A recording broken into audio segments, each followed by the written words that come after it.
Friends, I welcome you to my channel. Before listening to this story, I will ask you to like and subscribe. It is not difficult for you, but it is pleasant for me. And we're starting. I'm Brian Bolter. I met Coraline Branson after I worked for Peter Branson for about 3 months. Coraline was Peter's wife. It took me only about 5 minutes to determine that Coraline is a fool, that is, a woman who is despicable to the extreme. I had never used that word to refer to a woman before, even in my thoughts, but it was the only word that fit. Coraline was arrogant, humiliating, nasty, selfish, and fake, all in one despicable package. I wondered what kind of upbringing she had to make her like this, and I wondered how Peter, who seemed like a good guy for the 3 months that I worked for him, could put up with her. No, well, I didn't really understand why Peter put up with Coraline. If there wasn't a frown on her face, it would be very beautiful, and her body, even dressed in rather conservative clothes, was probably what the average man thinks of when the name Aphrodite is mentioned. If Peter used her regularly, he probably didn't have enough brain cells that weren't overflowing with endorphins to think too much about what a fool she was. As a 23-year-old recently graduated electrical engineer, I was extremely pleased to get a job at Branson Engineering LLC, as it was one of the most prestigious engineering companies in the United States. I was surprised that I got this job because although I am smart, I did not receive the most brilliant engineering education, the 19th ranked engineering school for students in the United States, and the 3 other engineers hired by Branson at the same time as me were all at the top of the engineering class at MIT, the Institute, Stanford, and the California Institute of Technology, the first, second, and fourth ranked engineering schools in the United States. However, I had several advantages. Fair or not, athletic, big, and good-looking people are hired for engineering jobs, and I was a swimming conference champion at Northwestern University, 6 feet 3 inches tall, weighing 195 pounds. I arranged a personal interview with Peter Branson, and I think I handled it without being at all bothered by some of the probably less than relevant questions he asked me during the interview. Perhaps the strangest question was whether I had a steady girlfriend.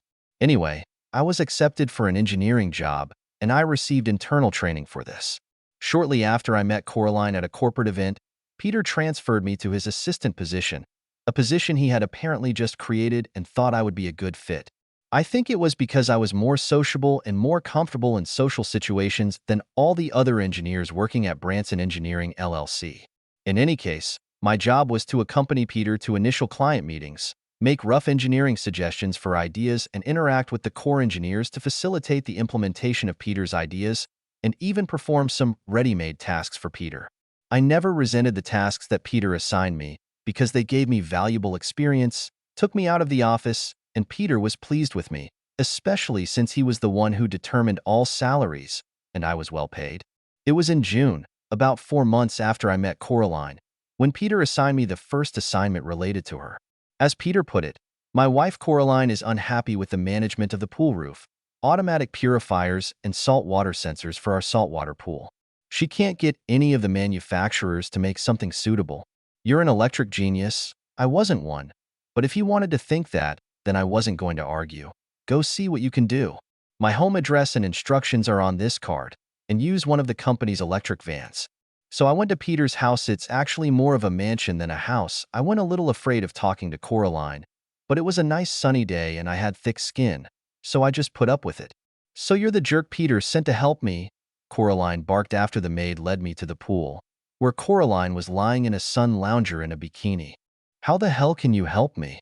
I was stunned, but not so much by her words as by her appearance. Don't strain yourself, don't strain yourself, I told myself over and over again, looking at the most beautiful female figure I had ever seen in my life. Fortunately, I was wearing sunglasses. I only came out of my stupor when she barked. Well, surprisingly smoothly, I lied. I had a similar project in college, so I think I can do what you need. Please explain what your problems are and what needs to be done. In a condescending manner, Coraline walked around the semi-Olympic-sized pool in her ornate backyard, pointing out everything she didn't like. I had a tablet and a camera with me, and while she was talking, I was taking notes and photos. I found that the only way to focus was not to look at her body, but just to look where she was pointing and at her forehead. Otherwise, I was sure that I would have a boner that would be impossible to hide. After I got all the information I needed, I started saying goodbye when she scared me. Bolter is your name, isn't it? Yes, ma'am, I replied. Coraline took off her sunglasses, stared at me, and barked, "Call me ma'am again, and I'll strangle you." I'm only 34, damn it. I'm Mrs. Branson to you. Understood, Mrs. Branson, I replied with a faint smile. Okay, Bolter, I don't want to deal with a pervert or an idiot, so I need to know something about you. Marie will bring us a quick lunch and some lemonade or iced tea. Sit at a table with an umbrella on the pool terrace while I ask her to serve us, Coraline said, walking away with a smooth gait. I made the mistake of looking at her ass when she was strutting around. I immediately felt activity in my crotch, so I quickly turned away and walked over to the table, which, unfortunately, was transparent. More of an interrogation than a conversation. Yes, Coraline and I talked for the next half hour. It was one of the least pleasant conversations in my life for 3 reasons. 1. There were no niceties in the way she asked her questions or talked. 2. The questions she asked were too personal and uncomfortable. And 3. The worst part was that I had to focus a lot on not pulling on my pants, because even though she was a complete fool, fortunately, after about half an hour, Coraline let me go, and then dived into the pool with the grace of an Olympian. I watched, hoping that her top would be shifted, but it wasn't there. When I returned, Peter's secretary called me into his office. Have you found out exactly what Coraline wants? That's what he insisted I call him, except for meetings with clients. However, I wonder how much time I should spend on this, given my other job. Treat it as your #1 priority, he replied unexpectedly. Over the next month, I implemented all the changes to the circuit and software that were necessary to satisfy Coraline. I had to go to her house almost daily at the right time when she was at home, and not at training, volunteer work, at the country club, or in the shops. I didn't know if she didn't trust me, or if she wanted to make my life unbearable, or something else by demanding that she be there when I was working. In any case, the trips to her house were terrible, painful, and invigorating. It was terrible because of the way she treated me. It was painful because she was always in a bikini and I had to try my best not to get aroused. And it was invigorating because looking, when she wasn't looking, at her perfect feminine shape really made the juices are flowing. After I had done almost everything, even by Coraline's strict standards, and had only a few small things to finish, I arrived at her house at 10 a.m. sharp, as she had instructed. However, instead of the maid opening the door, she opened it topless. My eyeballs popped out so far that they almost knocked the sunglasses off my face. I caught you at the wrong time. The time? I faltered. No, asshole. Yesterday, I got a little burned lying topless in the pool when I thought I was under an umbrella.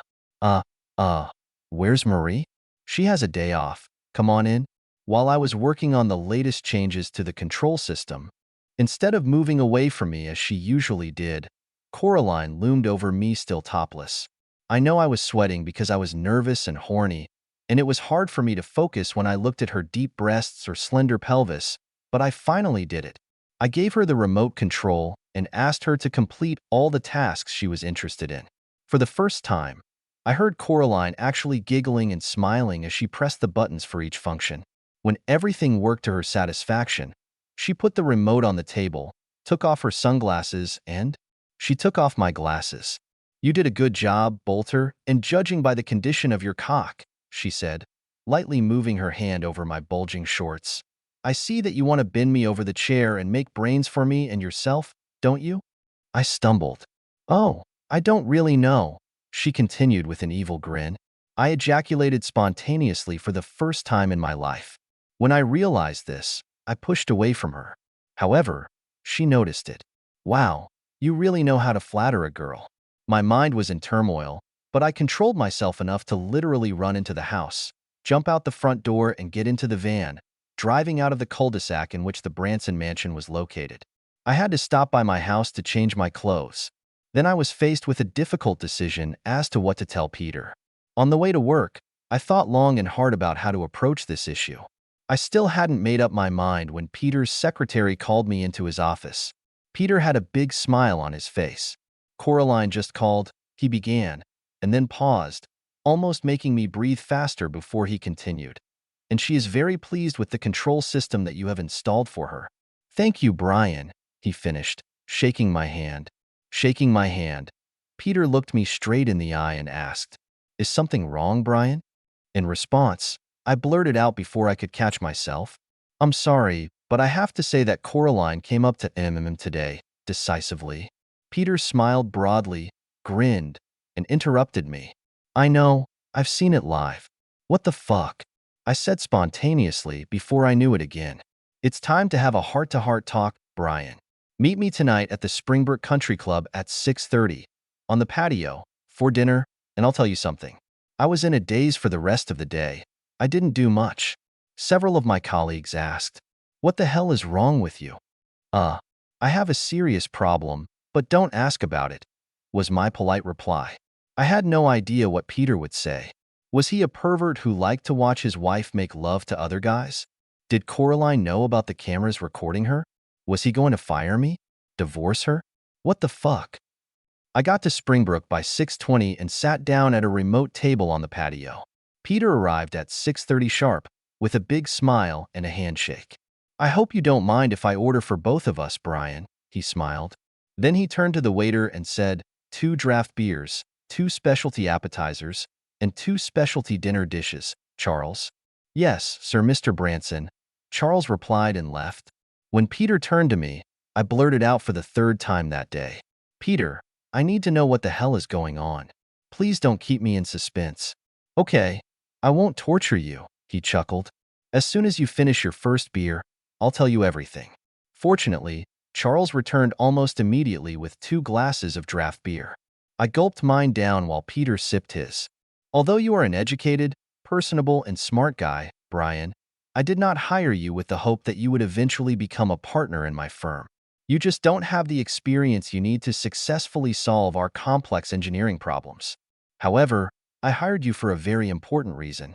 I have a prenuptial agreement with Coraline, which allows me to divorce her on very favorable terms if she changes, and you will help me divorce her on these favorable terms," he smiled. "What the fuck?" was my answer.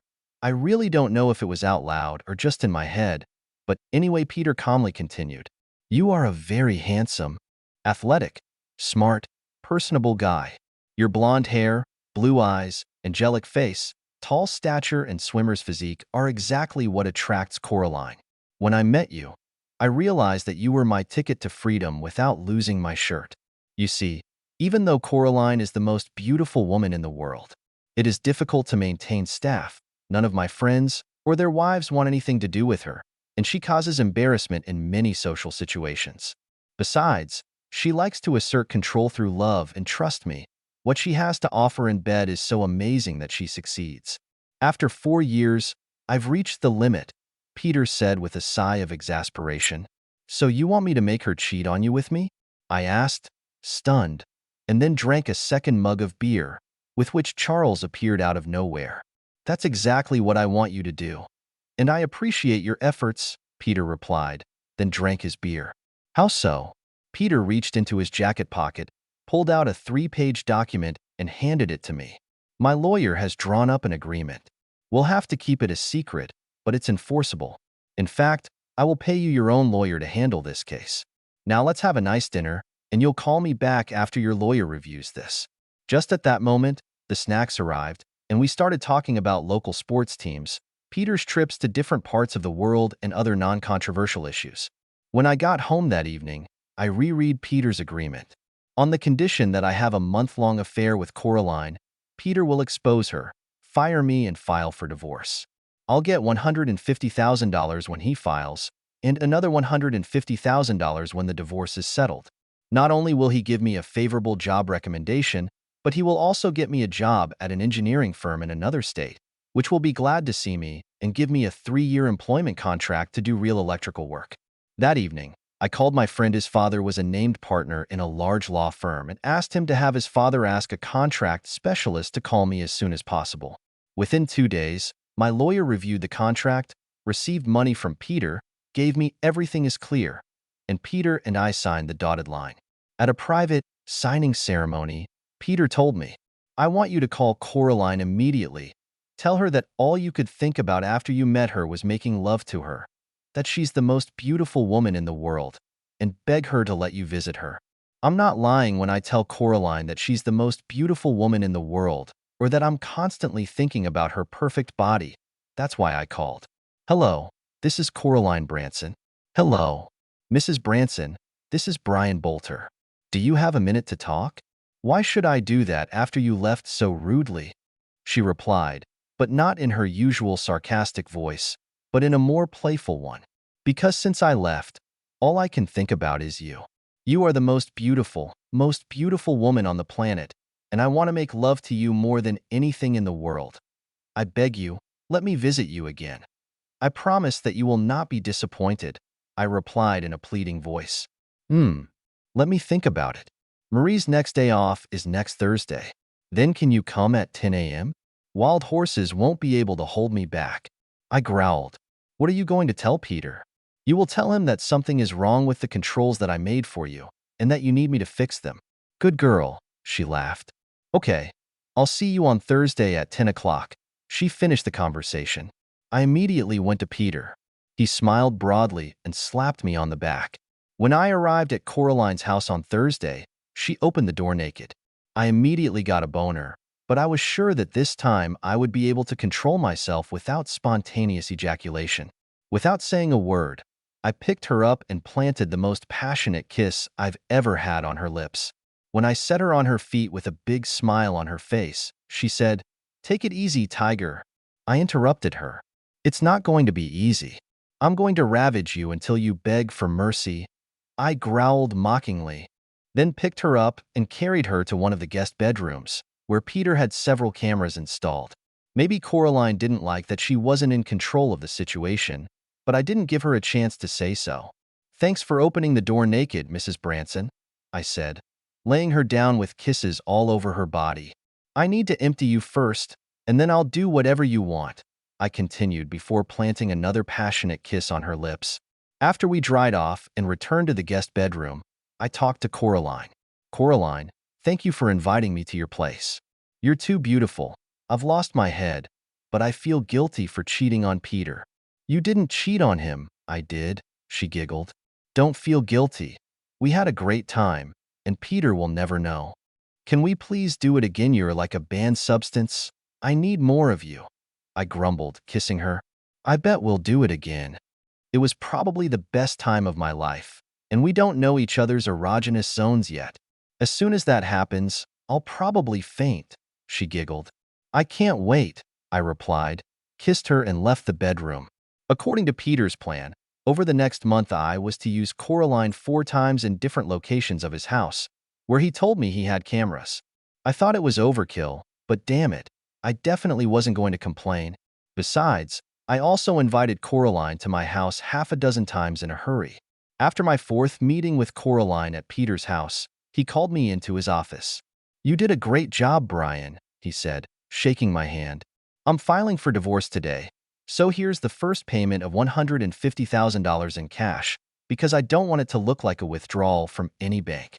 I suggest you put money in several accounts, and maybe even one in the Cayman Islands. Starting today, I'm officially firing you because you made love to my wife, but don't rush to put away your personal belongings. Your job in Florida will start in 3 weeks, and you will receive your usual payment for unused vacation time. Good luck to you, but if I see you in the office, please understand that I will be rude and call you names." "I understand," I replied, shaking his hand in farewell. It wasn't until I was driving home that I thought about how damn weird my situation was. I received $300,000 for the best love of my life, even if my partner had a bad temper, a new job that was well suited for me. Holy shit. 2 days later, Coraline called me in tears. "Peter found out about us and is divorcing me," she sobbed. "I know he fired me. We need to cool off. I'm going to see if there's any way to get him to forgive. I'll be fucked if I have to walk away with just $250,000 in a prenuptial agreement." "I understand," I replied and hung up. When I was preparing to move to a new job in Florida, I had a real sense of loss. I've been desperate for days trying to figure out why. Apparently, I'm not very perceptive, because the reason was obvious. You can't make the 10 best escapades of your life and then painlessly abruptly end them. Even though I didn't have what could be called love for Coraline, I'm pretty damn sure I had feelings for her, even if they were mostly pure lust. I liked my job in Florida. I was much better suited for it than if I had been doing hard engineering at Branson Engineering LLC. After I stayed in Florida for a few months, the only downside was that I didn't really meet any women who interested me. In honest moments, I understood why my standards had changed. After the relationship, I wasn't sure if I would be happy with a woman with a wonderful personality, but who didn't match Coraline. It was about 11 a.m. on a Saturday morning, almost 6 months since I last saw Coraline, when I was putting on workout clothes to go to the gym, when the doorbell rang at my apartment. I opened it and saw Coraline standing there, definitely pregnant Coraline. I must have looked like a fish pulled out of the water as I stood there in shock as Coraline looked at me with a pale smile. "Aren't you going to invite me?" Of course. Yes. Come in," I stammered. Coraline noticed this and smiled. We sat down in the living room, and I offered her a drink. Something soft, like lemonade or iced tea. She smiled. Pregnant women should not drink alcohol. I took 2 cans of iced tea out of the fridge and poured one into a glass for her. After exchanging a few tidbits about each other, including that her divorce was final a week ago, I already knew this because Peter wrote me a check for $150,000, and I told her that I liked my new job. She had an angry expression on her face. "So, Brian, aren't you going to ask me about my pregnancy?" Yeah, well, how far have you come?" I swallowed. 6 months. My 3rd trimester is about to start," she chuckled. Then she took a sip of iced tea and continued. "Aren't you going to ask me how Peter could divorce me when I'm pregnant?" Yes. I am. I'm thinking," I stammered. "Because the little girl in my womb is yours. I did a DNA test, and Peter is not her father. Since you're the only person I've had love with in the last 6 months, that means you're lucky," she chuckled.